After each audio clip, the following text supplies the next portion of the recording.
Este es un live que hice con Ricardo Asmat, donde hablamos sobre cómo se estructura el mercado inmobiliario y cómo se estima realmente el valor de suelo de la propiedad. Si te registras y llenas la encuesta que está en la descripción, podrás tener acceso a nuestro chat, además de tener acceso a una herramienta de estimación de valor de suelo.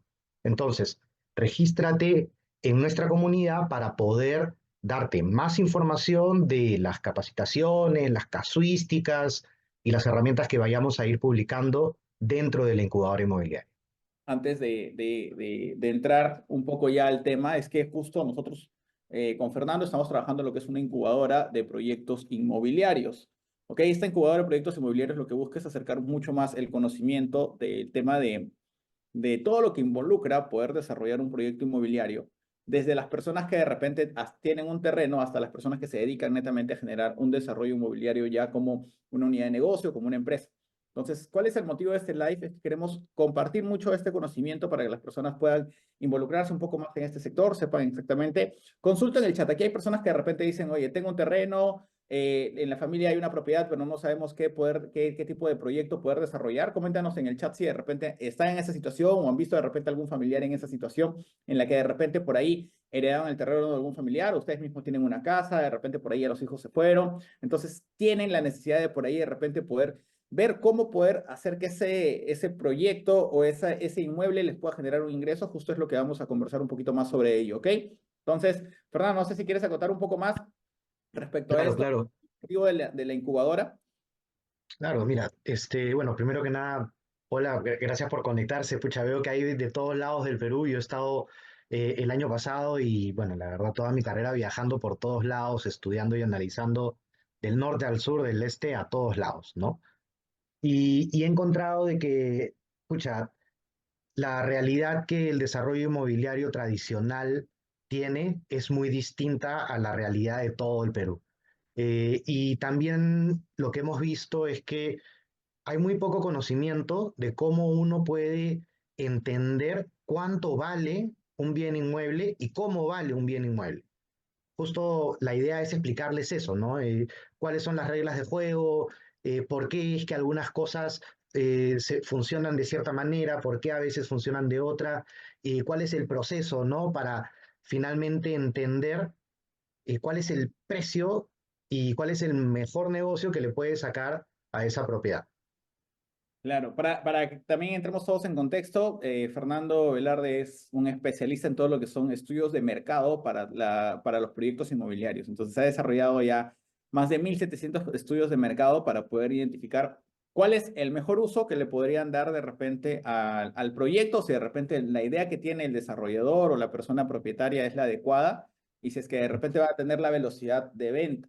Entonces, por ahí hay varias personas que dicen, oye, yo tengo terrenos en proceso, pero no sé exactamente qué hacer. La gente por TikTok también nos dice, buenas noches, yo tengo un terreno y no sé si venderlo o construirlo. Entonces, justo de eso vamos a conversar un poquito más. Fernando, para esta noche, ¿qué nos tienes preparado? De repente has visto algunos casos, cómo vamos a trabajar y sobre todo cómo vamos a compartir en esta hora desde las 8 hasta las 9, donde vamos a ir difundiendo mucho más el tema del sector inmobiliario, porque a veces, y justo la otra vez lo conversábamos, ¿no? Hay muy pocas empresas que están formales y que se dedican a este rubro de la manera correcta, ¿no? Ya vendiendo propiedades saneadas y lógicamente con toda la documentación respectiva. Pero ¿por qué esto de repente se está nichando mucho en cierto grupo y de repente no puede llegar a que más personas puedan tomar acción sobre sus mismos inmuebles o de repente puedan a partir del conocimiento ver si es que lo que les están ofreciendo es un buen negocio para ellos, ¿no? Exacto, por ahí me parece que es un dolor bien importante, es un caso muy común. Oye, la inmobiliaria me está ofreciendo tanto, lo siento muy bajo, a mí me lo han tasado a tanto, y hay que entender de que una tasación es una cosa y otra cosa es cómo se calcula el valor máximo del inmueble. No siempre van a estar alineados. Entonces ahí un poquito lo que les traigo es eso, ¿no? Después de ya, pucha, yo tengo una carrera que he empezado a hacer estudios de mercado en el 2007, libros publicados, he dado capacitaciones y mis clientes han sido y son hasta el día de hoy los principales desarrolladores inmobiliarios, los principales fondos, agencias inmobiliarias, agencias de brokers y también agentes inmobiliarios que están buscando subir de nivel y llegar a hacer negocios con fondos y con desarrolladores. Entonces, conozco bastante bien las mecánicas del sector y quiero compartirles un poquito eso, ¿no? ¿Cuáles son las mecánicas? Y al final hacer un casito práctico para ver cómo esas mecánicas se convierten en precio, Buenazo. ¿no? Y Para las personas que están conectadas en el Zoom, yo creo que al final podemos darnos un espacio también para contestar algunas preguntas, porque por ejemplo ahí José Luis Miranda nos pone, Ricardo, Fernando, yo tengo un terreno en Guaral, tengo un terreno de más de 2000 metros cuadrados y no sé qué hacer. Entonces, al final de repente por ahí algo podremos darles, porque de todas maneras también no podemos ser tan ligeros a la hora de recomendar, ¿no? Hay ciertos datos que hay que tener en cuenta, cuál es el uso, revisar la parte documentaria, en qué zona está, qué tipo de proyectos están dando, la ubicación y muchos otros factores adicionales. Entonces, Fernando, te dejo para que puedas compartir. A las personas que están conectadas en TikTok, que también son 128 personas, les voy a pedir que nos apoyen dándole tapa a la pantalla. Mira, vamos 1400 likes, a ver si llegamos a los primeros 5000 likes y de esta manera más personas pueden conectarse a esta sesión y puedan aprender sobre el tema de desarrollos inmobiliarios, de qué pueden hacer con una propiedad y puedan aprender de estos casos que Fernando nos ha traído. Ya somos 120 personas conectadas también en la sala de Zoom, así que ya hay más de 250 personas en línea que estoy seguro van a poder aprender y aprovechar el conocimiento que nos quieras compartir esta noche, Fernando. excelente, excelente. A ver, Adelante. primero que nada, una pequeña clase teórica vamos a compartir. Quiero explicarles cómo va el tema del proceso, porque para que ustedes entiendan, existen dos procesos que suceden en paralelo en un proyecto inmobiliario. ¿Y esto pasa por qué? Porque a diferencia de otros países, en el Perú tenemos lo que es la venta del bien futuro. Esto quiere decir de que yo puedo vender una propiedad en planos, solamente con proyecto aprobado. Y al tú poder hacer eso, lo que significa, a diferencia de otros países, es que aquí en el Perú, cualquiera que tenga un poquito de capital y que tenga algunas herramientas puede entrar al negocio del desarrollo inmobiliario. Y por eso es que acá hay muchísimas empresas inmobiliarias y en otros países son muy pocas, porque en otros países se necesita invertir en todo el proyecto ya construido y recién ahí después se puede vender. En cambio aquí tú puedes vender desde el papel. Pero esto trae algunas cosas, ¿no? Trae algunos matices de riesgo. Porque claro, si nosotros hacemos mal el negocio, estructuramos mal las cosas, lo que va a terminar pasando es que esos bienes futuros nunca los vamos a poder construir y nos vamos a ganar una serie de líos. Ahorita les voy a ir explicando por qué. Entonces, al yo vender bien futuro y al yo también estar produciendo un objeto desde el aire, desde cero, lo que estoy haciendo es tener dos procesos. El proceso de la producción del bien inmueble y el proceso, por el otro lado, de la comercialización del bien inmueble. Y esto es importantísimo que lo tengamos claro, porque en el momento que nosotros comenzamos a evaluar cuáles son las características de mi suelo, yo ya tengo que estar pensando justamente en ese cliente final, en ese usuario final, y no en solamente qué es lo que puedo hacer con mi suelo. Porque una cosa es que yo pueda construir 20 pisos, pero otra cosa es que la demanda solo esté en el piso 1 y de ahí no tengo demanda para nada más. Claro. Entonces ahí los valores van cambiando. Justamente les voy a explicar en un rato un caso ya más puntual de esto. Entonces, para avanzar, lo que les comentaba es justamente esto. Tenemos la ruta de la producción y tenemos la ruta de la compra, que es básicamente la oferta y la demanda. Lo que nosotros queremos hacer es crear una oferta que tenga una demanda que pueda pagar lo máximo posible para que mi oferta tenga buen valor en el mercado, para que mi oferta me genere a mí utilidades. Ese es el objetivo final. Y otra cosa más que tenemos que entender es que al nosotros estar vendiendo bien futuro y al nosotros financiar nuestro proyecto con capital privado, el Fondo Mi Vivienda es privado, los bancos financian proyectos inmobiliarios, los fondos de inversión financian proyectos inmobiliarios y finalmente los bancos y las cajas dan créditos hipotecarios a los usuarios finales. Al ser la banca la que hace el financiamiento, el Estado tiene la función de crear las normativas para que sea atractivo el negocio para el privado, cosa que el privado invierte y le deja una plusvalía y algunos elementos positivos a la ciudad, como redes de agua, luz y todo eso. Y esto es importante porque en la ruta de la producción justamente vamos a verlo ahorita, en la ruta de la producción hay distintas entidades y hay distintos momentos de la vivienda. Yo tengo un canal que se llama El Tablero Inmobiliario. Y el tablero inmobiliario le puse porque esto es como un tablero de juegos. Nosotros tenemos que entender de que la vivienda es la ficha. Y esta ficha tiene que pasar del papel a la persona para que la persona pueda vivir ahí. Y esta persona tiene que tener la posibilidad de mirar a la ficha, de mirar la vivienda, para poder consumirla. Entonces, primero, la primera parte de la cadena es el Estado. El Estado a nivel Congreso y a nivel políticas de suelo dirigen, planifican, administran, financian, después hasta administran. De ahí viene el privado, que financia, ejecuta y comercializa. Cada uno de los puntos de esta cadena tiene una serie de actores y una serie de condiciones que van a afectar el valor de la vivienda. Entonces, la ruta de la producción viene desde la política de suelo, los planes urbanos, la aprobación de los expedientes, la aprobación de los créditos, la construcción del proyecto y la comercialización. Mientras que del otro lado estamos hablando de la ruta de la compra. Viene desde que la persona tiene el deseo de adquirir una vivienda. Tal vez no sabe si puede o no hacerlo, pero tiene ese deseo. Y ese deseo lo primero que va a hacer es va a buscar información en los distintos canales de comunicación que encuentre. Y en estos canales de comunicación lo que va a encontrar van a ser plataformas, etc., ¿no? Y una vez que encuentre, se va a asesorar, va a hablar con asesores de crédito hipotecario, asesores de proyectos, con vendedores y finalmente va a hacer el pago y el registro. Y otra vez, en cada una de estas partes hay matices que pueden comprometer y pueden poner en riesgo todo el modelo. Y nosotros tenemos que entenderlo para poder sacarle el jugo a la propiedad.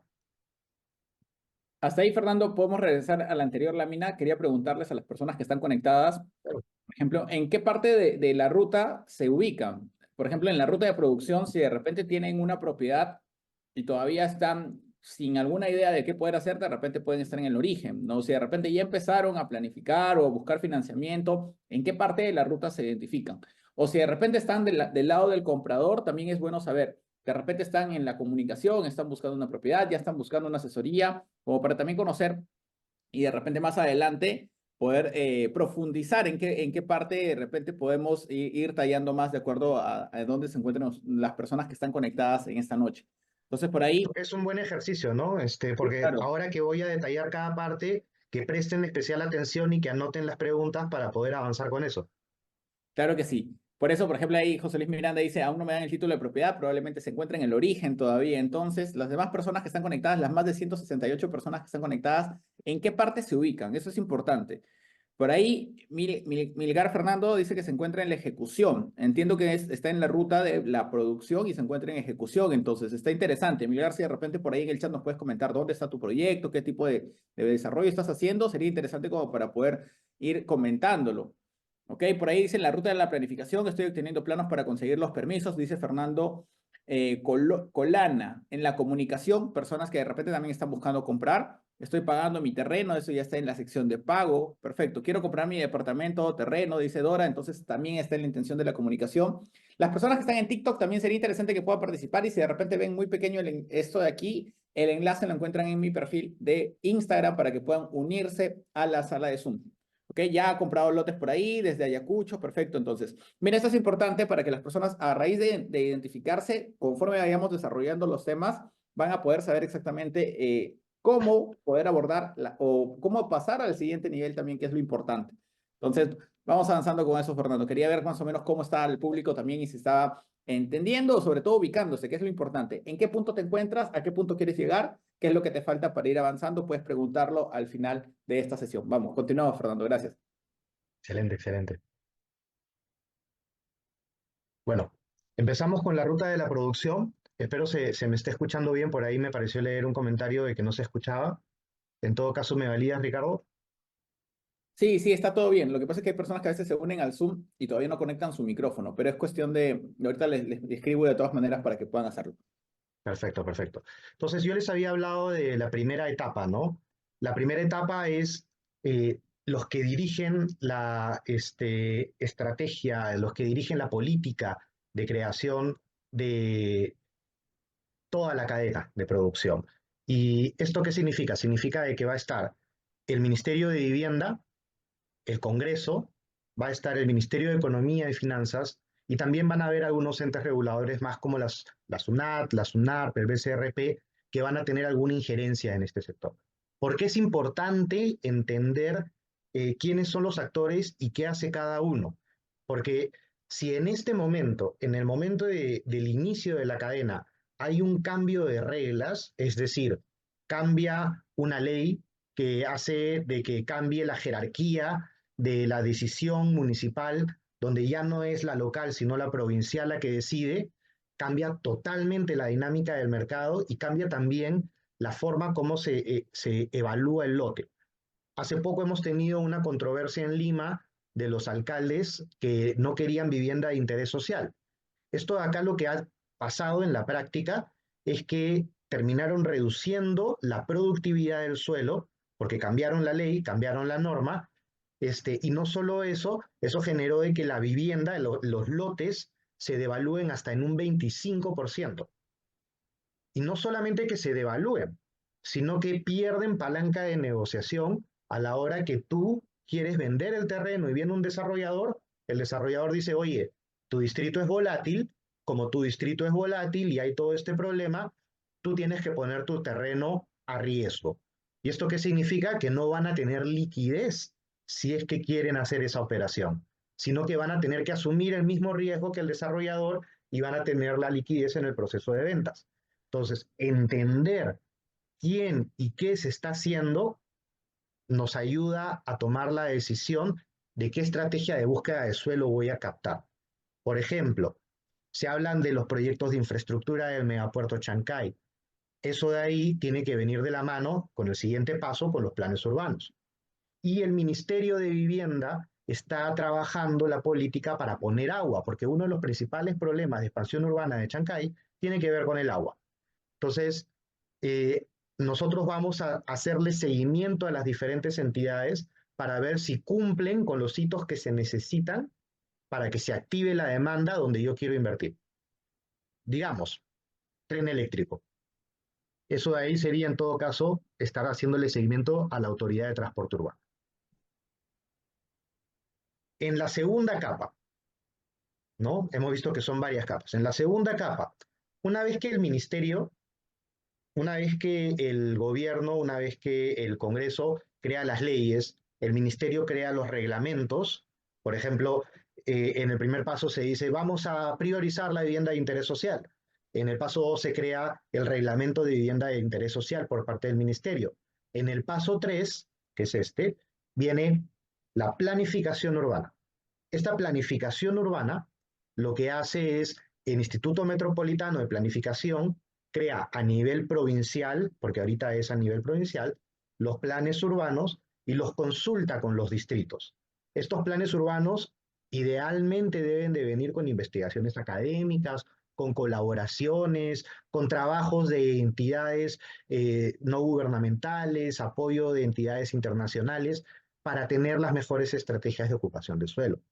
Y lo que se hace es complementar la normativa, o sea, se crea normativa y zonificación para incentivar la inversión a través de incentivos y subsidios normativos. Un incentivo normativo es el parámetro urbano. Yo te voy a decir en tu terreno cuánto puedes construir y voy a darte un parámetro mayor al que hoy en día tienes construido. Ese fue el ejercicio que se hizo en el 2007. Cuando se creó el boom inmobiliario fue porque se creó el Reglamento Nacional de Edificaciones, se disminuyó el área mínima y se aperturó el crédito hipotecario al sector privado. Todo eso configuró el inicio del boom inmobiliario. Entonces, los planes urbanos y las políticas de suelo tienen mucha trascendencia en cómo se mueve el mercado inmobiliario. Un ejemplo coyuntural de hoy, de lo que está pasando ahorita. Si bien tenemos los planes urbanos, que están ahorita en Lima reestructurándose un poco, modificándose un poco y trabajando en colaboración con el Callao. Esto quiere decir de que todavía hay un escenario incierto en este año hasta que se publiquen esos planes urbanos. Entonces, tengo que irme a la segura. ¿Qué es lo que está pasando ahorita en la segura? Por un lado, a nivel planificación y a nivel gobierno, se han restringido los bonos. Si se han restringido los bonos, hay ciertos mercados que se van a caer. Yo estoy hablando ahorita no de velocidades de venta, no de valor metro cuadrado ni nada de eso, sino estoy hablando ahorita de política del suelo. Al restringirse todo esto, lo que termina pasando es que el cliente final no tiene los incentivos que necesita para poder pagar la cuota. Entonces, ese mercado se vuelve más lento. Pues ahorita, Techo Propio y Mi Vivienda van a caer sus velocidades de venta en los próximos meses. Sin embargo, lo que es nivel socioeconómico A va a incrementar su velocidad de ventas porque tiene una demanda bastante acumulada de años pasados y además van a bajar las tasas de interés. Entonces, hablamos cómo estructuralmente yo puedo ya ir definiendo una estrategia de a dónde voy a invertirme dinero. Entonces, es importantísimo entender cómo cada una de estas partes se estructura. Una vez que la entidad planificadora crea los planes urbanos donde se dice, esta zona va a ser industrial, esta zona va a ser residencial, aquí puedes hacer múltiples usos y densidad alta, aquí densidad baja, y crea todos esos incentivos, después vienen ya las municipalidades. Y las municipalidades y el ministerio, a través de diferentes mecanismos, lo que hacen es aprueban los proyectos que el privado presenta, los fiscaliza, hace todo lo que es mantenimiento, ornato, limpieza, seguridad de la ciudad. Entonces, si yo veo que la municipalidad tiene problemas de recaudación, voy a entender de que van a haber problemas de limpieza, de ornato y de seguridad en mi distrito. Y por lo tanto, eso es un riesgo. Si yo veo que un alcalde está haciendo controversia para la aprobación de expedientes como lo que pasó en Lima, va a ser un distrito volátil y no voy a querer ir a invertir ahí. Entonces, en este nivel, lo que nos interesa entender es el comportamiento de la entidad respecto al mercado inmobiliario. Cuando el inmobiliario ha presentado su proyecto a la municipalidad, lo que ha conseguido hasta ese momento son todos los papeles necesarios para tener la aprobación del expediente y con la aprobación del expediente, el inmobiliario puede empezar a vender. Ya tiene proyecto aprobado, puede empezar a vender sin construir, que era lo que les decía, preventa, obra gruesa, por eso tenemos las etapas de obra, o por lo menos por eso las segmentamos de esa manera. Entonces, al nosotros tener un volumen de ventas en la etapa de preventa, lo que el banco hace es evalúa la inmobiliaria primero para ver si esa inmobiliaria es confiable y va a terminar de construir el proyecto. Y dependiendo de eso, le dice, ya, ¿sabes qué? Como yo veo que tú eres confiable, te voy a dar una preventa de, no sé, 17%. Tú cumples con 17, 20% y yo te doy tu desembolso para que empieces solo. Y así funciona. Entonces, cuando una empresa no es tan confiable, le obligan a hacer más preventa. Y por eso tenemos muchas empresas que tienen preventas que duran un año, año y medio, 2 años. Porque son empresas que tienen velocidades de venta bastante lentos y que tienen que de alguna manera cubrir un porcentaje importante del proyecto antes de recibir el financiamiento para empezar la obra. Entonces, eso es un dato interesante porque cuando nosotros vamos a invertir en un proyecto, si es que queremos comprar un departamento como inversión, una de las cosas que tenemos que ver es qué tan eficiente ha sido su venta, ¿no? Para ver qué tan rápido va a construir la obra también. Habíamos hablado de los desarrolladores y las constructoras. El desarrollador inmobiliario presenta el proyecto a la municipalidad y paga por tener la aprobación del expediente, con el objetivo de empezar a comercializar y empezar a construir y empezar a materializar el objeto inmobiliario. El tema aquí es que la obra avanza según van avanzando las ventas. ¿Por qué? Porque el banco va soltando el dinero según va avanzando la venta y por lo tanto el constructor va a tener liquidez y va a presentar sus valorizaciones de avance de obra. Y así van avanzando. Entonces, hay un equilibrio en el cual el desarrollador inmobiliario no tiene liquidez realmente. Está solamente a gasto un buen periodo de tiempo y tiene que estar pagando los fondos de preinversión para la aprobación del expediente municipal, tiene que estar pagando a sus proveedores, a sus empleados y a la obra. Por eso es que las inmobiliarias tratan de no pagar tanto por el terreno o no pagar todo el terreno, porque justamente ellos necesitan liquidez para poder hacer algunos gastos que ayude a acelerar la venta y no estar tan ajustados. Entonces, hoy en día, en momentos de volatilidad, lo que la mayoría de desarrolladores están haciendo es, oye, Suelo, ¿sabes qué? Asóciate a mi proyecto. Entra como inversión. A lo mucho están dejando pagar 30%, 50%. Es bien raro hoy que un desarrollador inmobiliario pague por el 100% de un terreno. Entonces, eso es como dato ahora, ¿no? Y mientras que se va construyendo el proyecto, ya se está comercializando y se está marketeando. Este es un proceso en paralelo, de hecho. Este, Aquí entran empresas de marketing, empresas de comunicaciones, empresas de tecnología, entran personas que son los vendedores, los agentes, los brokers, un montón de actores que buscan llamar la atención del comprador para poder evaluarlo y que el banco finalmente le dé el crédito, ¿no? Y con eso vas terminando prácticamente en la venta. Pero la venta es la ruta de la compra, es el otro lado de la ruta. No sé si hasta aquí quieren hacer una pausa, quieren hacer una consulta, queremos conversar algo, quieren que regrese a uno en particular. Veamos qué dicen las personas en el chat. Por ejemplo, por ahí estaban mencionando el hecho de que compraron 500 metros cuadrados, quieren construir en alquilar, qué debe hacer para construir, cómo le pido préstamo al banco. Normalmente ya o sea, ¿en qué momento te puedes apalancar del banco? Eso es importante tener muy claro, porque a veces algunas personas dicen, tengo un terreno, entonces le puedo pedir dinero al banco para construir. No es tan sencillo si es que lo que vas a hacer es algo para uso propio, pero ahí de repente coméntanos un poquito más, Fernando. Bueno, el terreno, hasta ahorita lo que les he explicado es cómo el Estado da incentivos normativos y incentivos de diferentes tipos para que sea rentable. Entonces, el terreno no vale por la cantidad de metros cuadrados que puedes construir exactamente.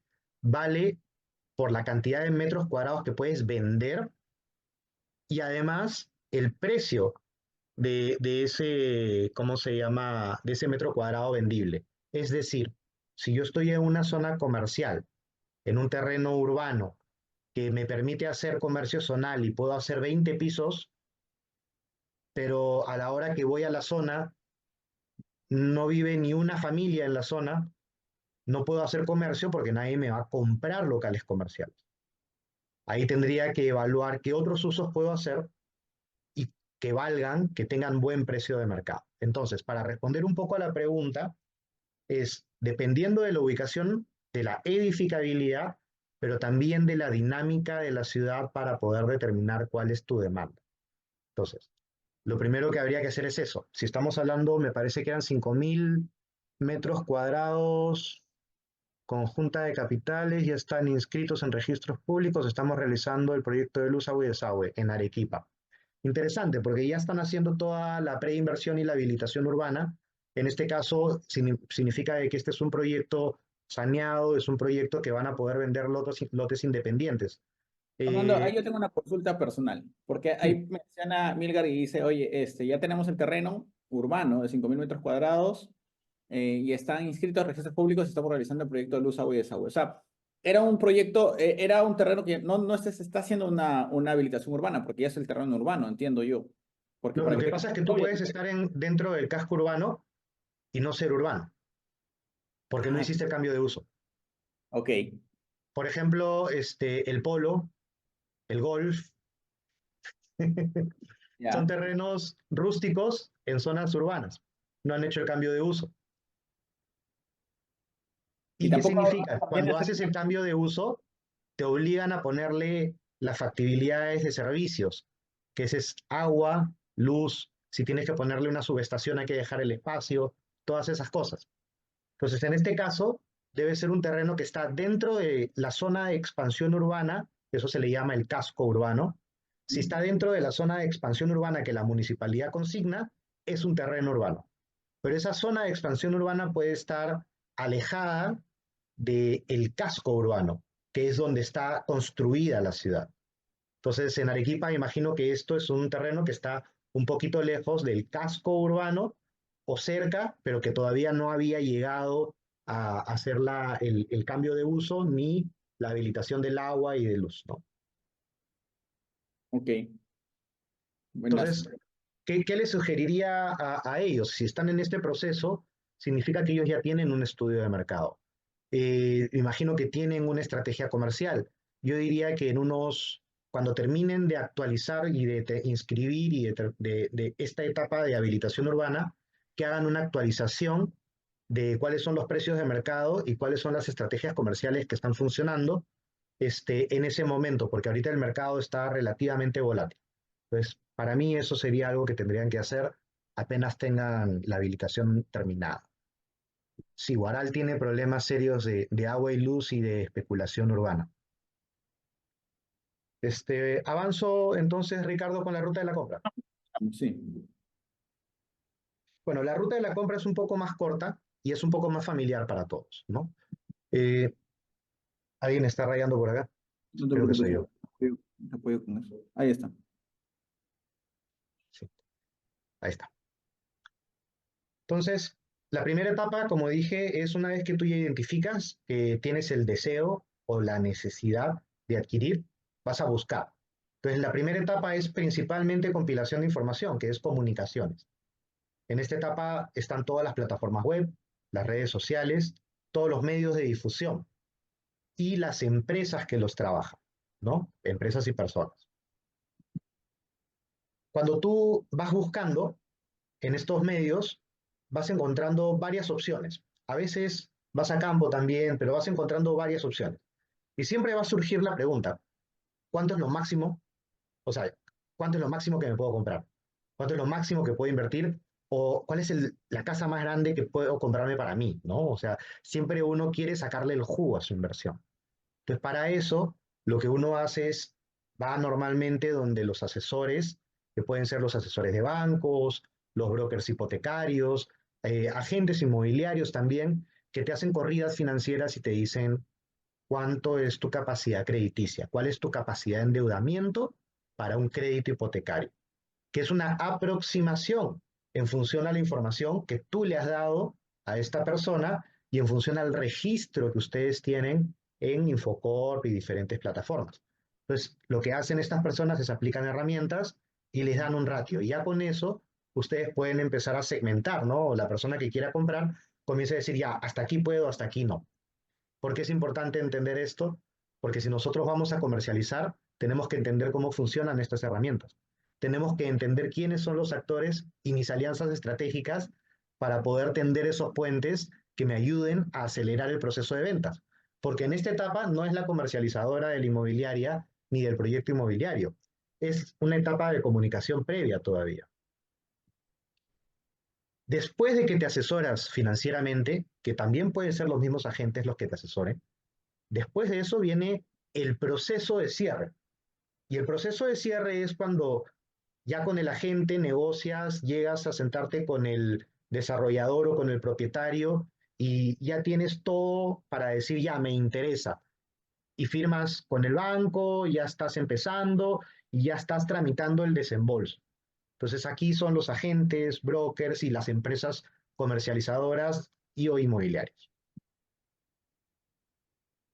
Una vez que eso pasa, ya viene el pago, que básicamente es las inmobiliarias poniéndose en contacto con los bancos, con las cajas, para poder ya soltar el trámite, a empezar el trámite de la independización de la propiedad, donde ya entran estudios legales, SUNAT, SUNARP y municipalidad, y se cierra el círculo de la producción. Entonces ahí es donde se cierra la venta, en ese momento, donde ya registraste la propiedad. Si no la has registrado, la venta está incompleta. Entonces, hasta ahí hemos entendido algunas cosas. Hemos entendido algunas cosas del proceso.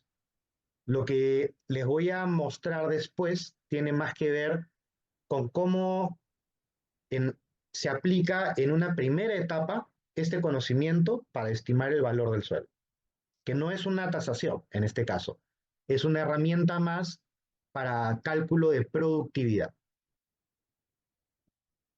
Voy a compartir.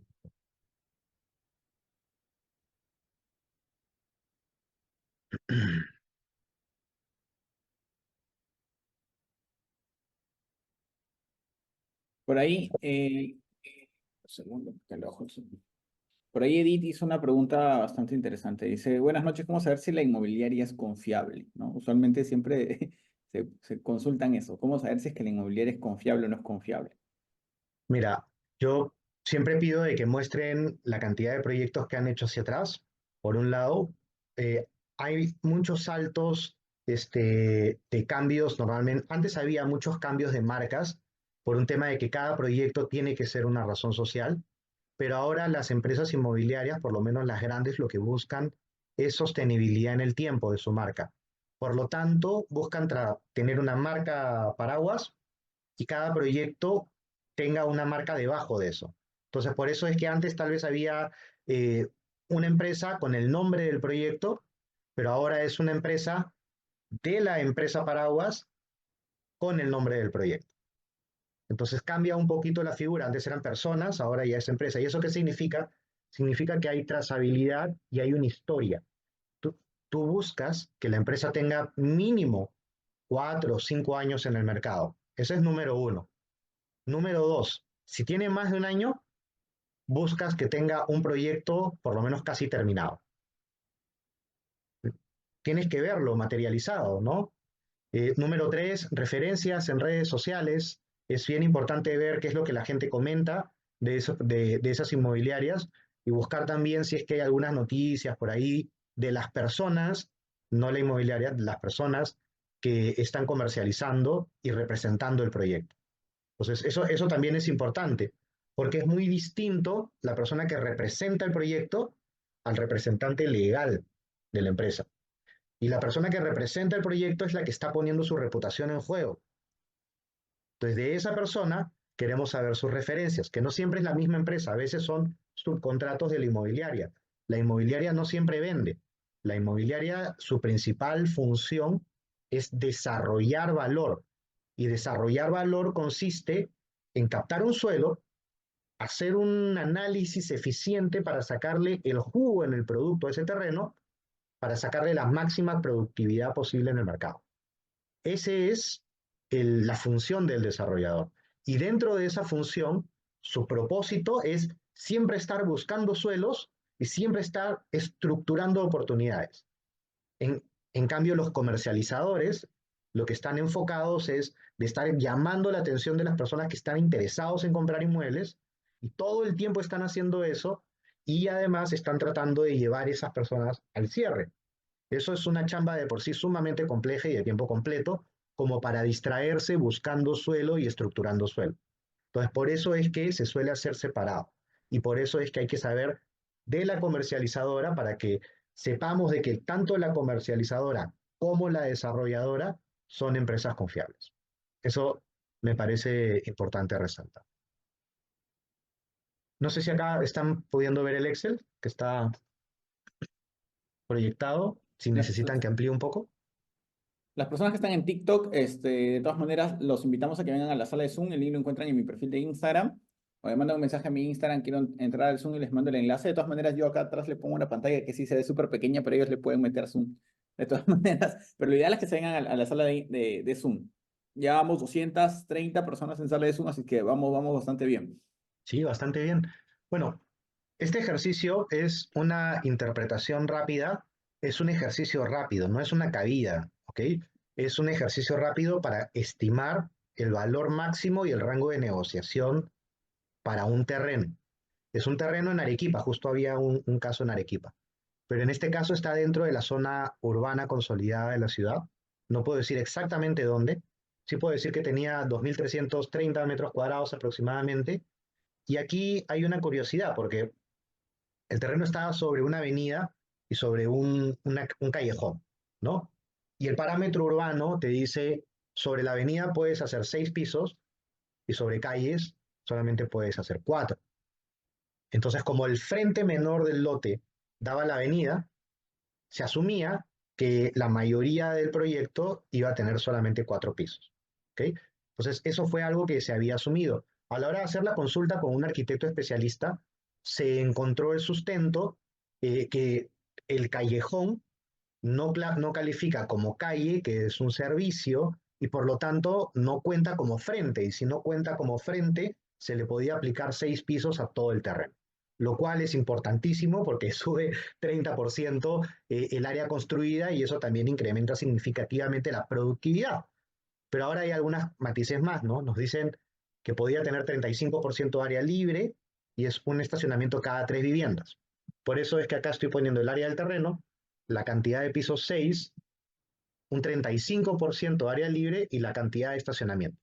¿Por qué hago esto? Porque si yo entiendo cuál es el área del terreno y yo sé qué porcentaje tengo que dejar de área libre, yo sé más o menos cuál es el tamaño por piso que voy a poder construir, para arriba y para abajo, ¿no? Entonces, si yo te digo que vas a poder hacer, aquí tengo el cuadro,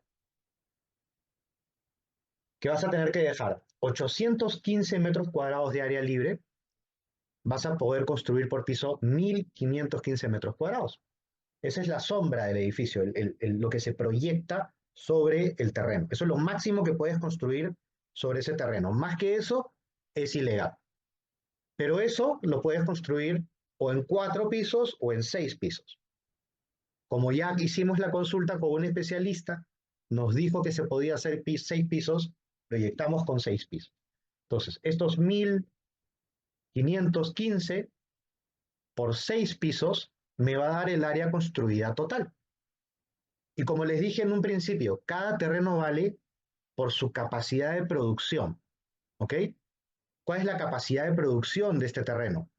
Comenzamos a buscar el plan urbano, comenzamos a buscar los planos de zonificación y el parámetro urbano, y es residencial. Y se puede hacer un pequeño comercio, pero es principalmente residencial. Al ser residencial y además al tener 2.300 metros cuadrados, califica como conjunto residencial. Al calificar como conjunto residencial, de por sí, ese es el área libre que se está consignando, 35%, si no sería un poco más. Y ah, hago una fe de ratas, me estoy equivocando. Si fuese considerado en este caso conjunto residencial por un tema de densidad, sería creo que 50% de área libre. En este caso, no lo vamos a hacer pasar como conjunto residencial disminuyendo la densidad para que calcemos en 35% de área libre. Fue toda una jugada que tiene que ver más con una movida normativa y arquitectónica. Y por eso les digo, es importante entender la norma para saber la productividad. No siempre más área construida significa más área vendible. Tengamos eso claro. Pero Nosotros ahí queremos área vendible. para poder también comentar algo, eso es importante que se pueda entender, y esto es un ejercicio y una plantilla que les va a ayudar a poder analizar de manera muy rápida qué tipo Claro. de proyecto pueden hacer en su terreno, si es que tienen un terreno. Entonces, por ejemplo, ya tienen el área. El tema de los pisos, ojo con eso, el tema de los pisos. Vamos a pedir a las personas que tengan cuidado con rayar la pantalla. Ahí, Fer, tú tienes que desactivar en la parte de arribita y ahí te voy a comentar, pero si puedes borrarlo, ahí colocas lápiz y colocas borrar. Sí. Este, buenas. Como les comentaba, ustedes pueden empezar a analizar con esta plantilla para saber exactamente cómo pueden trabajarlo, pero algo muy importante es también conocer, ¿ok? Conocer qué cosa, cuáles son los permisos o cuántos metros cuadrados, perdón, metros lineales pueden ir arriba, cuántos pisos pueden hacer. Eso es importante. Y eso lo van a entender a través de las normas o lo que te dicte ya la municipalidad o la entidad estatal a cargo de poder ponerte estas normas. Entonces, esto, Fernando, por ejemplo, las personas para que puedan hacer una correcta valorización, ¿a dónde deben ir a consultar? ¿Cómo deben acercarse a preguntar? ¿Por qué van a preguntar? Es muy importante esto para que ellos también cuando quieran hacer este ejemplo o cuando quieran hacer el análisis de su terreno también sepan exactamente qué dato colocar en el tema de los pisos. Excelente. Primero, el parámetro urbano es un documento que te dice las especificaciones técnicas de tu terreno. Entonces, si tú tienes un terreno, tú quieres pedir dos documentos como base.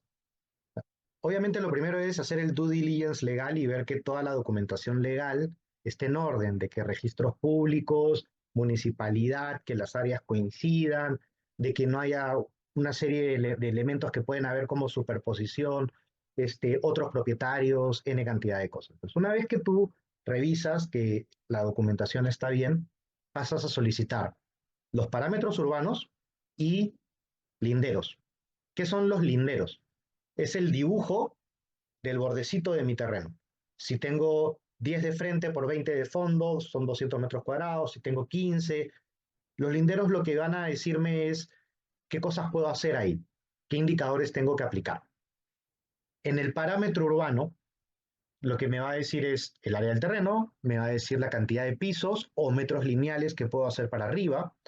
Entonces, si por ejemplo me dice que yo puedo hacer 30 metros lineales, yo tengo que saber que la altura de piso a techo para residencial se calcula entre alrededor, sumando la losa, la viga y llegando hasta el nivel de piso, 270.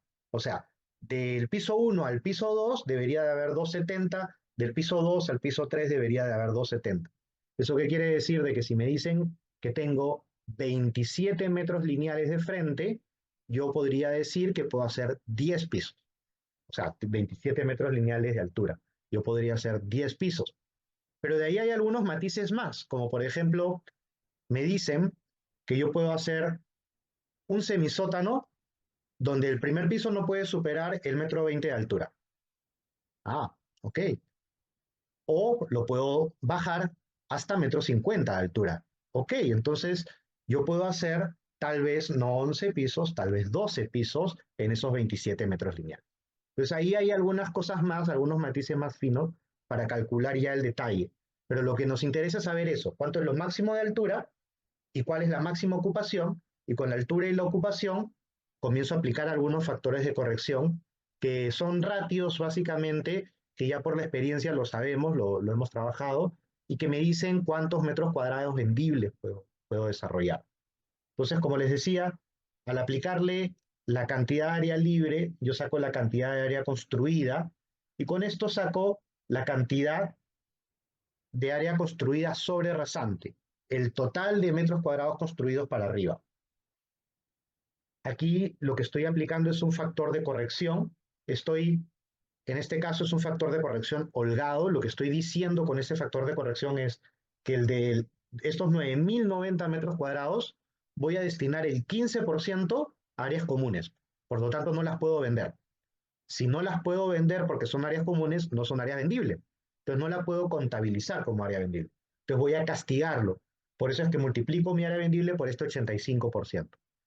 Dependiendo del tipo de proyecto y de la arquitectura, este ratio va a variarte entre tal vez 8% hasta 20%. Hay arquitectos que son muy eficientes y hay otros proyectos también que necesitan muchísimas áreas comunes. Entonces, es importante que lo tengamos anotado. Haciendo un paréntesis, todas las casillas que están en celestito son las casillas que ustedes pueden modificar los indicadores. Ustedes pueden acá poner un terreno de distinta área, una cantidad de pisos distintos. Por ejemplo, ¿qué pasa si yo tengo 600 metros cuadrados y puedo hacer 10 pisos? ¿Cuánto va a valer mi terreno? ¿Qué pasa si, en este caso, eh, el cliente estaba solicitando 1.700.000? Y estábamos haciendo la consulta y en la zona se vendían los departamentos a $1.200 el metro cuadrado. Y cada plaza de estacionamiento se vendía a $10.000. ¿Esto qué significa? Significa que alguien ha estado yendo a campo, llamando por teléfono, revisando en plataformas los precios de venta, revisando esta información para poder validarlo. Esto no es algo que se me haya ocurrido a mí. Esto es algo que viene de hacer un trabajo de levantamiento de información para validarlo. Si no, es una especulación que no va a llegar a buen puerto. Nosotros tenemos que competir con lo que hay en el mercado. Entonces, $1.200 es lo concreto que en esta zona se vende y $10.000. Si yo ya tengo castigado mi área construida y sé que mi área vendible son 7.700, yo tengo que multiplicar mi área vendible por el valor metro cuadrado de la vivienda. Y con eso puedo sacar cuál es el máximo de facturación de mi proyecto por la parte de departamentos. Pero también tengo que estimar la venta de estacionamientos. Pues yo sé que los estacionamientos valen $10.000, pero también sé que es un estacionamiento cada 3 viviendas. ¿Y cómo puedo saber cuántas viviendas entran en 7.700 metros cuadrados? Bueno, el estudio de mercado que hicimos nos indicó que estos $1.200 eran para la vivienda que mejor se vendía, que tenía alrededor de 60 metros cuadrados. Entonces, si yo divido 7.700 entre 60 metros cuadrados, me va a salir la cantidad de unidades inmobiliarias que voy a tener. En este caso, mi terreno, este terreno de 2.300, me va a permitir alrededor de 130 unidades de vivienda. Y esto es importante por dos razones fundamentales. Por un lado, ¿cuántos estacionamientos? Uno cada 3. Por otro lado, ¿cuánto tiempo? ¿Cuánto tiempo me puedo demorar en vender 128 unidades? ¿No? Y esto es importante para el desarrollador inmobiliario, porque si el desarrollador inmobiliario detecta de que se va a quedar 3, 4, 5 años vendiendo porque la velocidad de venta es lenta, va a castigar el inmueble. Porque ese riesgo no lo debe, no lo asume él. Eso viene dentro del flujo del proyecto. Y dentro del flujo del proyecto, los costos de construcción no van a variar mucho. Los costos de gestión y de comercialización tampoco van a variar mucho. La única variable es el suelo. Entonces, cualquier cosa que afecte el comportamiento y el valor se va a ver reflejado en el suelo y en la negociación. Pero nosotros tenemos que entender eso, tenemos que ser sensibles a eso. Y con eso, sabiendo de que van a haber 42, 43 estacionamientos a ese precio, puedo decir que el total de unidades vendidas de departamentos, junto con el total de unidades vendidas de estacionamientos, me suman alrededor de $9.700.000. Ahora, ¿qué significa? Dentro de la estructura de un proyecto inmobiliario, los costos de construcción más o menos van a estar alrededor del 35%. Poquito más tal vez. De ahí los costos de desarrollo, más los costos tributarios, más todo lo demás, incluyendo la utilidad, van a estar alrededor del 40%. ¿Y eso qué quiere decir? De que el saldo de esa variante es el precio del terreno. Pues el precio del terreno, ¿cuánto es? Hoy en día, para proyectos inmobiliarios, si hablamos de techo propio, 8%. Tal vez 10 en algunos casos, pero es entre 6 y 10. Si hablamos de proyectos multifamiliares normales, segmento B, estamos hablando que puede ir entre 12 a 18%, más hacia el 12% normalmente, por un tema de riesgo. Y si hablamos de proyectos muy prime, en zonas de nivel socioeconómico A más, ahí es donde el suelo vale más. Ahí el suelo sí puede llegar a 20%, tal vez un poquito más, pero sería bien raro que suba del 20%. Entonces, normalmente un proyecto A más va a estar en 18% del suelo. Y ahí están los rangos de incidencia. En este caso, justamente jugamos con ese dato.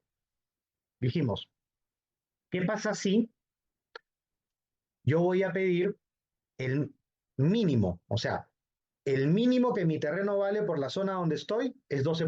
Entonces yo pongo ahí mi base 12%.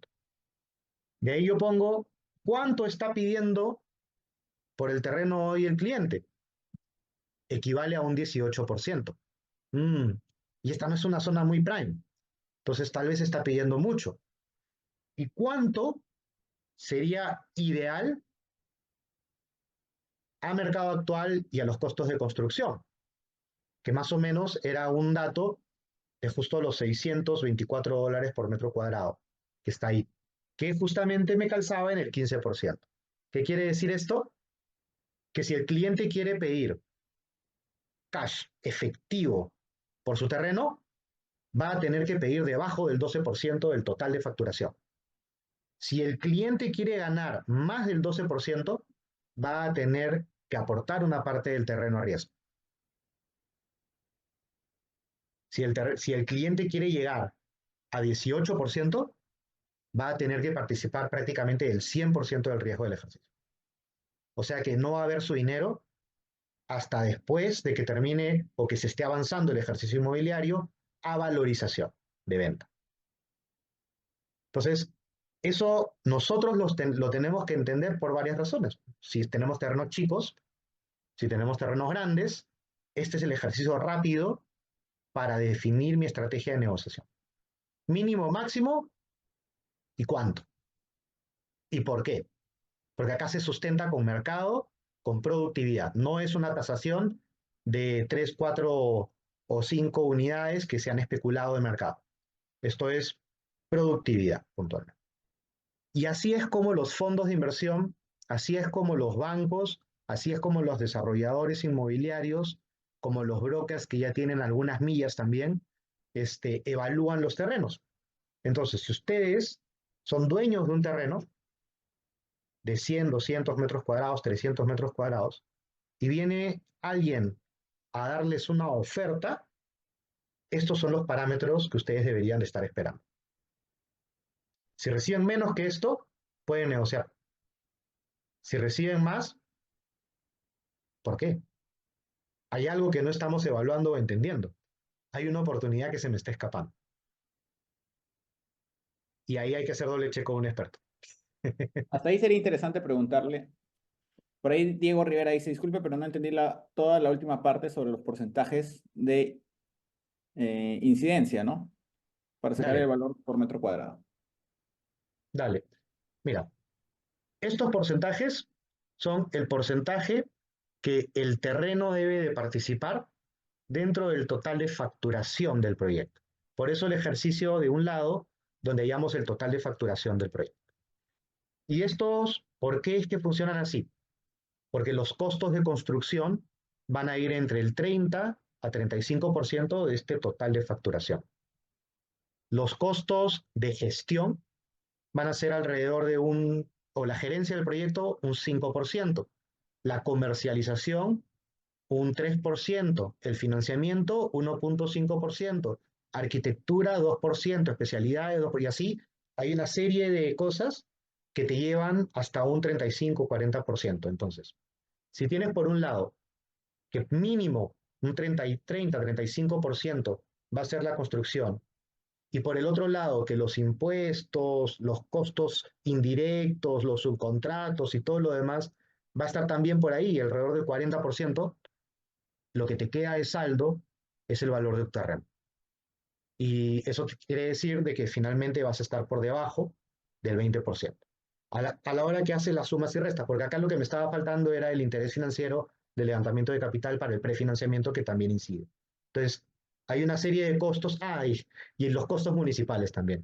Hay una serie de costos que al final terminan diciendo, tu terreno no puede valer más del 20%. Así, o sea, en la maestría se estudia de que si te llega un terreno que vale más del 20%, simplemente no se toma, porque no es rentable.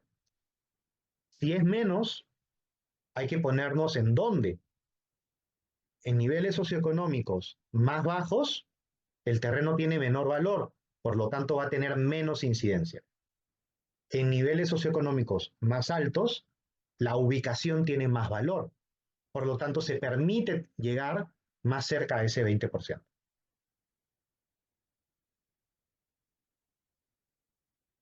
No sé si ahí se entendió. Sí, incluso ya comentaron de que les quedó clarísimo. Excelente, excelente. ¿Alguna pregunta más sobre algunos indicadores? Por ejemplo, acá hay un indicador que creo que no comenté, que es la incidencia de los estacionamientos, porque yo les dije 0,33 estacionamientos sobre 128 departamentos, pero si yo quiero profundizar un poco más, yo podría decir cuántos sótanos requiere construir esos 128, esos 42 estacionamientos, para ver si voy a tener un riesgo de costos por hacer muchos sótanos. Y en este caso es bien simple. El área que normalmente ocupa un auto es estos 4,5 metros por 2 metros algo, 2,40 metros, más el radio de circulación, más una parte de la rampa para bajar. Todo eso suma entre 30 a 35 metros cuadrados por plaza de estacionamiento. Eso no quiere decir de que la unidad de estacionamiento tiene 35 metros cuadrados, no, eso tiene 12,5. Pero lo que tienes que construir entre la caja de la escalera, el ascensor, las pistas, las rampas, las veredas, todo eso configura 35 metros, hasta 35 metros cuadrados. Un montón Entonces eso yo de ahí. digo 43 unidades de vivienda por 35 metros cuadrados significan 1,500 metros cuadrados de estacionamiento. Y viendo mi área de terreno y viendo mi área libre, yo puedo decir que en mi área libre pueden entrar la mitad de los estacionamientos, pero el 100% de mis estacionamientos pueden entrar en mi sombra, en mi área ocupada. Entonces, ¿qué puedo hacer? Puedo aprovechar muchísimo jardín, muchísimo parque, y puedo hacer semisótano y seguir teniendo mis 6 pisos de altura, y no gasto un mango más en construcción de lo que debería. Entonces, es un negocio interesante. Pero hay muchas personas dicen, por ejemplo, Villa menciona que es un buen dato, que ignoraba mucho los puntos específicos, y esto es parte del capacitarse. A veces uno, y yo también a veces pensaba que el tema de invertir en el tema inmobiliario, a veces uno cree que es muy ligero, que de repente el análisis es muy sencillo, pero hay todo un trasfondo el cual uno tiene que capacitarse para poder hacer un proyecto rentable, hacer un proyecto sostenible que esté dentro del marco de lo legal, que es muy importante eso también para que sea ágil, no tengas ningún problema con la municipalidad. Y aparte que cuando trabajas de esa manera tampoco no tienes costos adicionales en terceras cosas de peticiones para acelerar procesos o correcciones que no viene el caso si es que haces las cosas bien desde el inicio, ¿no? Tal Eh, cual. O sea, pasa mucho de que nosotros recibimos como que nos dicen, oye, tu terreno vale tanto y nos emocionamos, ¿no? Y de repente vienen a hacernos ofertas y nadie nos ofrece ni la mitad de lo que nos han dicho. Justamente eso es lo que quiero evitar. Quiero que ustedes entiendan por qué vale la propiedad, cuánto realmente vale la propiedad y que tengan una herramienta para poder medir. Perfecto. Vamos a enviarles esta plantilla a todos, pero les queremos pedir un enorme favor. Como le estaba mencionando, con Fernando estamos desarrollando todo lo que es una incubadora de proyectos inmobiliarios, que también les voy a pedir que vayan a seguir a Instagram. Ahora les voy a pasar el enlace para que nos puedan ir a seguir. Estamos haciendo estas sesiones con la finalidad de ir compartiendo estos detalles, este contenido que yo creo que es muy valioso para todos y para que se enteren de las próximas sesiones que vamos a estar dictando, se las voy a pasar ahorita por el chat para que nos vayan a seguir por ahí. Ahorita somos 274 seguidores. Vamos a ver si las personas que están conectadas acá hacen que lleguemos a las 350 como mínimo, a ver si 80 personas que están conectadas pueden ir a seguirnos, va a ser bastante interesante. Y por otro lado, si quieren recibir esta plantilla, la tenemos también ya disponible para que la puedan descargar. Es un primer entregable que queremos compartir con todas las personas que se han conectado, ¿ok? Para que puedan descargar este entregable, ya van 4 personas que nos han ido a seguir, Fer. Igual, seguro muchas más se van a seguir sumando en este momento. Vamos a ver cuántas personas, si llegamos a los 300 de una manera bastante ágil. Ahorita ya estamos en 280 y subiendo. Por otro lado, les queríamos pedir un enorme favor. Muchas gracias, Ania, José, Diego, a las personas que ya nos siguen, nos pueden colocar en el chat que ya nos están siguiendo. Por ahí César, en TikTok dice, se nos agradece la información. Recuerda, a las personas que están en TikTok nos pueden ir a seguir a el Instagram. Nos encuentran como la incubadora inmobiliaria, ¿ok? La incubadora inmobiliaria, para que nos vayan a seguir. Excelente, muchas gracias a las personas. Y por otro lado, les queríamos compartir el enlace de un formulario. Es un formulario bastante breve, ¿ok? Les voy a pedir que por favor lo llenen porque eso nos va a ayudar a entender qué tipo de información quieren que compartamos, ¿ok? Y al final, una vez que llenan y le dan clic en enviar, les va a salir un enlace para que puedas descargar esta plantilla. Entonces ya todo está hecho con la finalidad de que ustedes puedan apoyarnos y nosotros también apoyarlos con el tema de que puedan descargar la plantilla. Simplemente ingresan al enlace y acá me va a aparecer las personas que ya ingresaron y que lógicamente también nos han apoyado llenando el formulario. Como les digo, al final, esto de acá es un ganar-ganar. Ustedes nos apoyan para nosotros entender un poco más qué es lo que están buscando y a partir de eso nosotros poder brindarles esas capacitaciones y que lógicamente también vayan reforzando estos temas. Fer, algo que quieras Ricardo, me, comentar. me parece que hay una persona del grupo de las mentorías aquí, que es Alonso, justo está conectado. Ah, genial. Este, Sí, sí, Alonso, no sé, creo que sí querías participar, como para que conversemos un ratito. Ricardo, ¿le puedes habilitar el micro, por favor? Bueno, Alonso ha participado en el primer programa de mentorías que abrimos a finales del año pasado y él viene, bueno, cuéntanos un poco de ti, Alonso, y qué tal fue la experiencia. ¿Qué tal? Buenas noches. Buenas noches, Fernando. Buenas noches, Ricardo. Bueno, eh, yo me dedico más o menos a lo que es desarrollo inmobiliario, pero más de una perspectiva familiar, ¿no? Más o menos poco a poco lo que se ha ido viendo en la mentoría es tratar de entender cómo es que funciona el mercado inmobiliario, saber qué servicios y oportunidades cuenta cada terreno en el cual desarrollamos cada persona, y no solo yo, sino todas las personas que están acá, ¿no? A veces tal vez queremos hacer cosas grandes, pero bueno, la idea es tratar de aterrizar siempre todas las ideas y hacer de que el desarrollo sea sostenible, sobre todo en el tiempo. Y bueno, parte del incubador ha sido del incubador y de la mentoría más o menos ha sido aterrizar un proyecto horizontal de 4,8 hectáreas en las cuales se han desarrollado en la ciudad de Montefiore, ¿no?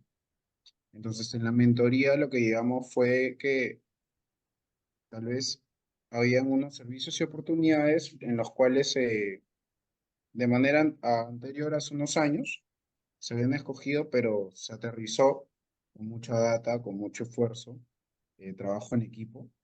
Y bueno, hoy por hoy nos encontramos replanteando el proyecto. Y bueno, parte de la mentoría sí ha sido una gran ayuda, ¿no? Porque muchas veces queremos lanzarnos, pero siempre es bueno tener a las personas adecuadas para poder tratar de llegar a ese punto de equilibrio, ¿no?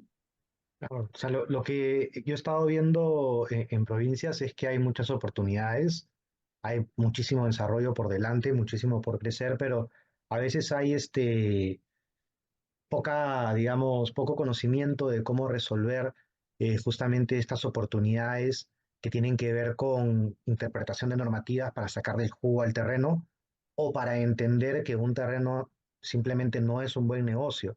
Porque sí, sí hay algo que he estado viendo es que muchos proyectos se desarrollan a pesar de que no están bien ubicados, no tienen habilitación urbana y no cuentan con las condiciones adecuadas para hacer un buen proyecto y se esfuerzan mucho en venderlo y al final terminan gastando mucho más plata de lo que deberían de gastar y eso lleva a malas prácticas finalmente, a proyectos que no se terminan de construir y clientes obviamente insatisfechos. ¿A qué quiero llegar con esto? Que un proyecto que se especula mal, un negocio que se especula mal desde el principio, ya fracasó. Todo lo que siga después es una pérdida de tiempo. Ya fracasó. Sobre todo en el tema inmobiliario, porque el tema no es que vas a poder demoler el producto y volver a construir. Ya perdiste esa oportunidad. Ya no va a ser rentable. Entonces, si no se analiza bien en la primera etapa cuánto es lo máximo que puedes pagar por el suelo, el desarrollador inmobiliario no va a comprar el suelo. Si el desarrollador inmobiliario ve que este suelo que le parece interesante no calza con su precio, no lo va a comprar. Y si es que nosotros queremos desarrollar y especulamos mal el suelo, no vamos a tener la velocidad de ventas deseada. Entonces, ¿qué tenemos que hacer nosotros? Tenemos que rodearnos de gente experta. Tenemos que tener las herramientas adecuadas. ¿Y por qué es que no conocen y no tienen las herramientas adecuadas? Porque el negocio del desarrollo inmobiliario empezó en las zonas más consolidadas de la ciudad y se enseñó en las maestrías, se enseñó en los diplomados, se enseñó a nivel especialización. Pero hoy en día el negocio inmobiliario se lleva, y bueno, siempre en el Perú se ha llevado en un 99% con las personas que son los dueños de los suelos o que son agentes o que son brokers y que no necesariamente son expertos del sector. Entonces, es importante que ustedes tengan acceso a estos conocimientos para que no cometan los mismos errores que vienen cometiendo varios en el pasado y que podamos hacer buenos negocios a futuro. Genial. Por ahí, Abelardo estaba levantando la mano, de repente quiere participar, vamos a darle el espacio para que pueda activar su micro. Hola, buenas noches. Le habla Jorge Velarde. ¿Qué tal? Fíjese, estoy escuchando atentamente todo el tema inmobiliario, pero yo quisiera que nos dé información un poco más acerca de cómo ocurre en el tema de terreno destinado al uso industrial. Ajá, Entonces, ok. si pudiera darme algunos alcances, por ejemplo, yo estoy interesado en la adquisición de 3.000 metros cuadrados. Esos 3.000, ¿cómo yo debo aprovecharlos o cómo está normado para la construcción de la disposición de una industria? A ver, la industria en un primer lugar, el terreno industrial se valora de acuerdo a su ubicación dentro de la cadena de producción. Si nosotros es más o menos similar al comercial. Si nosotros sabemos de que tenemos un puerto y este puerto exporta mineral y tenemos la mina acá, sabemos que en distintos puntos de la cadena logística va a haber demanda para distintos tipos de productos inmobiliarios.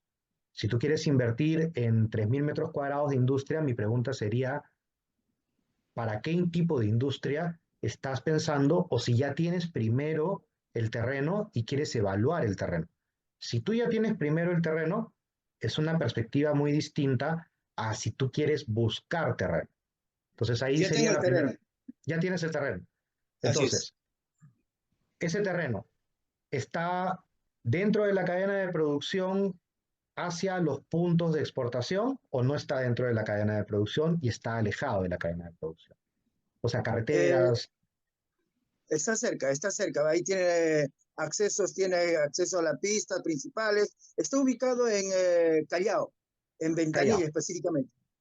Y ese terreno está rodeado, me imagino, de otros terrenos con características similares, ¿correcto? Sí, así es, así es. Ya. Si estamos en Ventanilla, me imagino que tienes problemas de agua, ¿no? De suelo. Sí, sí, sí, así es. Hay Ya. problemas de agua. Ok. Entonces, hay un par de matices. Si tú quieres construir para alquilar, hay que ver qué oferta hay primero y a cuánto lo están vendiendo para ver si te conviene hacerlo. Porque tú vas a invertir una cantidad por metro cuadrado, pero si estás comprando esa cantidad por metro cuadrado, 3.000 metros cuadrados, y además vas a invertir, el precio final tiene que factorearte todos esos costos más tus utilidades. Entonces, ¿tú lo quieres alquilar o vender?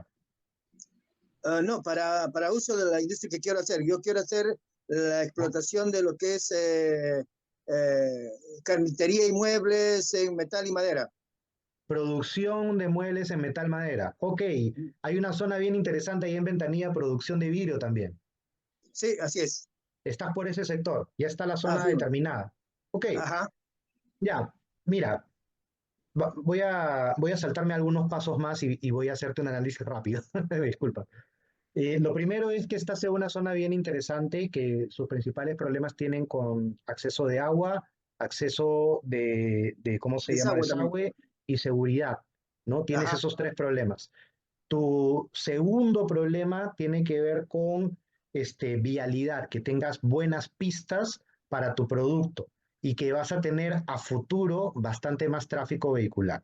Ahora, tú vas a tener dentro de tu cadena un proceso de incremento de densidad de usos en los próximos cortos años por la tensión que se está generando con el crecimiento del Callao, del puerto, aeropuerto, y con la colocación de Chancay, y también la especulación que se va a dar con el tema de Ancón, ¿no? Pero donde tú estás específicamente responde a una economía que le brinda servicios a un sector de la ciudad. Entonces tú tienes que identificar básicamente eso. Si estás dentro del sector, te parece bien la cadena logística, no te genera problemas de tránsito para tu terreno y además, sobre todo, alrededor tienes complementariedad de usos para tú poder hacer negocios, o sea, economía de escala, aglomeración, que es lo que obviamente tienes, me parece interesante. Ahora, sí compara valor metro cuadrado con otros de la zona y sí tienes que ver no tanto la edificabilidad, sino que tú tienes que ver en el caso de parámetros el tema de la potencia de luz y creo que tus principales instalaciones van a tener que ir hacia ahí, ¿no? Vas a tener que gastar fuerte en transformadores, ¿cómo se llama esto? Conexión a tierra y ese tipo de cosas. Sí, sí, es cierto. Mira, está interesante tu terreno. No sé cuánto esté la zona ahorita, no tengo el dato de valor metro cuadrado, pero si tú ves que está ahí en la media, yo te diría de que no hay mucho que pensar. Una consulta. Eh, el terreno aprovechable que debo yo disponer, y tengo 3.000, o sea, al final el Ujú. terreno aprovechable también se estipula, según lo que he podido ver, lo que es la parte inmobiliaria, ¿es lo mismo? No, ¿Hay una en reglamentación o industria, tengo que ocuparlo el 100%? en industria los parámetros urbanos son distintos. Ahí los tendría que revisar. Pero ojo, te están subiendo los arbitrios en el Callao 30% para todos los usos que no son vivienda. Ah, no sabía Ujú. eso. Eso se ha aprobado hace una semanita. Buen dato, buen dato. O sea que me va a resultar bien, bien caro entonces los impuestos. El arbitrio, estímalo en tu flujo y eso te va a servir para negociar el suelo, porque obviamente el suelo es menos productivo al tener un arbitrio más caro. Exacto, exacto. Muy amable, gracias. Ojalá que nos amplíes con más información al respecto. Cuídate, cuídate. Gracias. Ahí ya las personas nos han apoyado dándole seguir. Lo que les voy a enviar, y bueno, denme un segundo, es el grupo de WhatsApp para que también se puedan unir y enterar de los siguientes live y con eso ya estamos terminando. ¿Ok? Gracias a todas las personas que se han conectado. Espero que les hayamos podido sumar. Fernando, de todas maneras, es un conocedor de todos estos temas y estamos seguros eh, de que vamos a compartirles mucha más información respecto a la incubadora. Estén muy al pendiente. Por ahí hay varias personas que ya nos han ido a seguir. Ya superamos las 300 personas. Todavía no llegamos a 320, así es que de repente les vuelvo a enviar el enlace. Ya saben, pueden ir descargando esto y para que se unan al grupo de WhatsApp de negocios inmobiliarios, les voy a dejar aquí el enlace también. Gracias, Marta. Ahí tienen el enlace, se pueden unir al grupo de WhatsApp, tienen el link para que nos vayan a seguir en Instagram y el Excel para que lo puedan descargar tienes que darle clic al formulario, llenas los datos y puedes descargar el Excel, ¿ok? Bueno, eso ha sido todo por nuestra parte. Fernando, te doy el espacio para que te puedas despedir y agradecer a todos también. Bueno, muchísimas gracias a todos y la verdad es que el tema inmobiliario es apasionante, complejo, divertidísimo para mí. No sé, espero no haberlos complicado mucho y espero que se conecten con nosotros y que puedan unirse al grupo y estar en esta red de contactos que va a ser la incubadora donde vamos a hacer negocios inmobiliarios de alto nivel con personas de alto nivel, porque esa es otra cosa que creo que todavía no hemos comentado. Vamos a poner una red de expertos que somos especialistas y todos somos líderes en nuestro nicho, ¿no? Arquitectos, abogados, ingenieros, hasta arqueólogos. Y son personas que trabajan con los principales desarrolladores inmobiliarios como yo, pero que queremos y tenemos la vocación de compartir información, de compartir conocimiento y este espacio de la incubadora es nuestra oportunidad para llegar a todas las personas que tienen suelo y que no tienen el conocimiento de las herramientas para hacer un buen negocio. Espero les haya gustado este video y el contenido que hemos compartido. Si quieres saber más, los invito a pertenecer a nuestra comunidad de WhatsApp, donde se van a poder enterar mucho más de lo que vienen en estas clases en vivo, las casuísticas, las mentorías, y si quieren descargar la plantilla de la herramienta de estimación de valor, llenen el formulario en la descripción.